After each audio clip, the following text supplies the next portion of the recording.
पुस्तक का नाम संयुक्त परिवार के संयुक्त उत्तरदायित्व, ऑडियो 6। परिवार और हमारे कर्तव्य। परिवार ही वह आधार है जिस पर समाज रूपी किला स्थिर रहता है। पारिवारिक व्यवस्था से एक ओर तो मनुष्य की सुख सुविधाओं में वृद्धि होती है तथा प्रगति के मार्ग खुलते हैं, तो दूसरी ओर सृष्टि का चक्र भी इसी धुरी पर चलता है। मानव को जन्म लेने से सक्षम होने तक परिवार पर ही निर्भर रहना पड़ता है। जैसा परिवार होगा वैसे ही व्यक्ति के गुण, कर्म, स्वभाव बनेंगे तथा वैसा ही राष्ट्र रूपी मंदिर खड़ा होगा। पश्चिमी सभ्यता के चकाचौंध ने इस व्यवस्था को लगभग हिलाकर रख दिया है। हमारी परिवार व्यवस्था संकुचित होती चली जा रही है। पश्चिम में तो संयुक्त परिवार की प्रथा लगभग समाप्त हो चुकी है। हमारे यहाँ भी इसका प्रभाव पड़ा है और संकीर्णता की मनोवृत्ति फैली है। यही कारण है कि हम दिनों दिन अधिक स्वार्थी तथा संकीर्ण होते चले जा रहे हैं।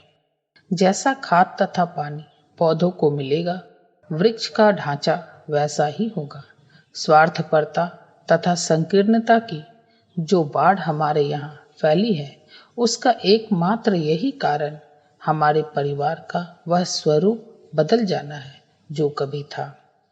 आवश्यकता आ पड़ी है कि हर विचारशील इस चरमराती हुई पारिवारिक व्यवस्था को सहारा दे तथा फिर से विचार करे कि भूल कहाँ है, क्योंकि यही गिरावट अगर चलती रही तो समाज का बड़ा ही बीभत्स रूप सामने आएगा, जिसमें मनुष्य को कच्चा चबा जाने की बात सोचेगा।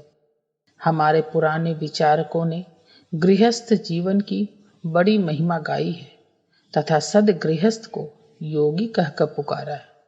वास्तव में यह योगी है भी अगर अपने उत्तरदायित्वों के प्रति सजग रहे।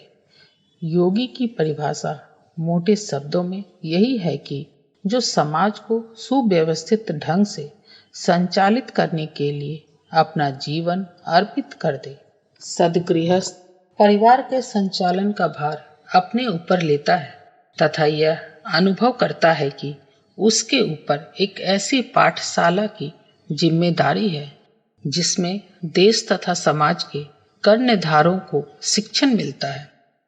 विवाह तो प्रायः सभी करते हैं, लेकिन जहाँ एक व्यक्ति सृष्टि संचालन तथा प्रजा पालन की दृष्टि से शादी करता है, दूसरा काम सेवन की सुविधा को ध्यान में रखकर करता है।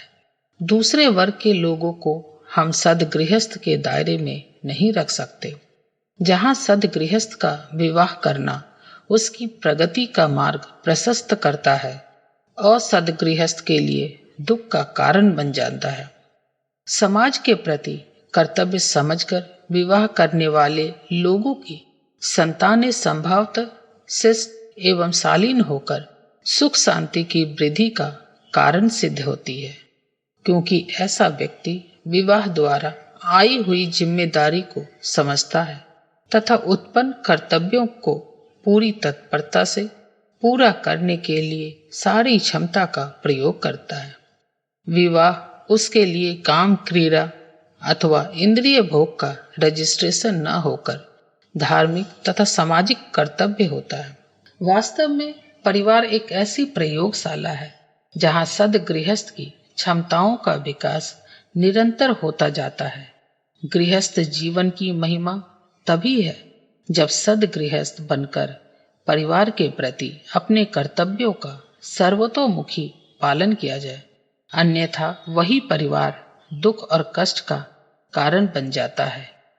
शादी करने का दृष्टिकोण यही होना चाहिए कि इसके माध्यम से समाज को योग्य राष्ट्र प्रेमी प्रदान किया जाए, अन्यथा काम सेवन की दृष्टि से किया गया विवाह नरक का ही सृजन करता है। सद्गृहस्थों का प्रथम कर्तव्य है कि वह अपने परिवार में संकीर्णता का प्रवेश न होने दे। विभिन्न घटकों में प्रेम का वातावरण रहे। प्रेम तथा सहयोग के अभाव में परिवार नर्क का रूप धारण कर लेता है।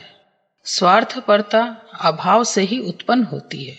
अक्सर अभाव में लोग लड़ने झगड़ने लगते हैं। सद्गृहस्थ का कर्तव्य है कि परिवार को जितने अर्थ की आवश्यकता है उसका उपार्जन करें। आर्थिक स्थिति ठीक हुए बिना प्रगति के मार्ग अवरुद्ध रह जाते हैं। इस कमी को दूर करने के दो ही उपाय हैं। पहला, अनावश्यक खर्चों में कटौती तथा दूसरा, आय में वृद्धि। सद्गृहस्थ को सोचना होगा कि इन दोनों में से कौन सा कदम उठाना होगा जिससे आर्थिक समस्या का निवारण हो। आय की वृद्धि करने के लिए उसे अपने आलस्य प्रमाद पर विजय पानी होगी तथा कर्मठता का परिचय देना होगा। आलसी तथा अकर्मण्य निश्चय ही उतना उपार्जन नहीं कर पाते जिससे परिवार की आवश्यकता पूरी की जा सके। इस स्थिति में हर सदस्य किसी तरह छीन झपट कर अपनी आवश्यकता की पूर्ति करता है। इस छीना झपटी में स्वार्थपरता का जन्म होना स्वाभाविक है। पूरे समय के सदुपयोग तथा पूरे परिश्रम करने पर भी अगर आर्थिक तंगी दूर न हो तो सभी सदस्यों को विचार विमर्श द्वारा यह निष्कर्ष निकालना चाहिए कि किन किन खर्चों में कटौती की जा सकती है। स्वार्थपरता के अंकुरित होने का दूसरा कारण है अधिक संपन्नता। इस स्थिति में हर सदस्य अपने लिए अधिक से अधिक पाने की इच्छा करने लगता है तथा विलासिता, अकर्मण्यता तथा फैशन परस्ती को प्रश्रय मिलता है। ऐसी अव्यवस्थित दशा में स्वार्थपरता तथा कलह परायणता की वृद्धि हो जानी स्वाभाविक ही है। एक और गुण जो सद्गृहस्थों के लिए जरूरी है, समता की दृष्टि। उसे हर सदस्य को समता की दृष्टि से देखना चाहिए। किसी को अधिक महत्व देना तथा किसी को कम कलह का जन्म देना है। ईर्ष्या द्वेष का जन्म होता है तथा लोगों की दृष्टि संशयात्मक हो जाती है। ऐसे परिवार को टूटते देर नहीं लगती। हमें पारिवारिक सुख को अक्षुण्ण बनाए रखने के लिए समानता का व्यवहार करना होगा।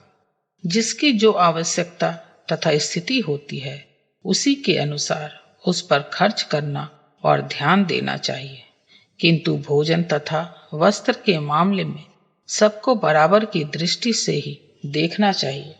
सद्गृहस्थ को शिष्टाचार को महत्व देना चाहिए, क्योंकि शिष्ट परिवार से ही शिष्ट व्यक्ति समाज को प्राप्त होंगे।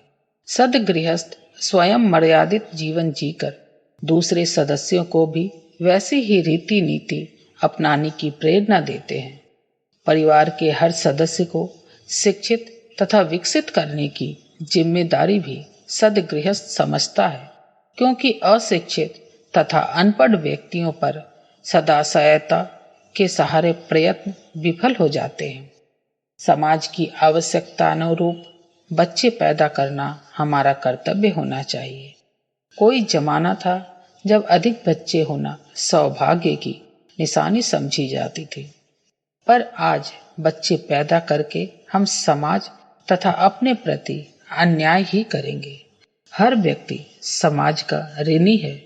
हम आज जो भी हैं समाज द्वारा ही विनिर्मित हैं। संसार के प्रति हमारे कर्तव्य की जानकारी हमें होनी चाहिए।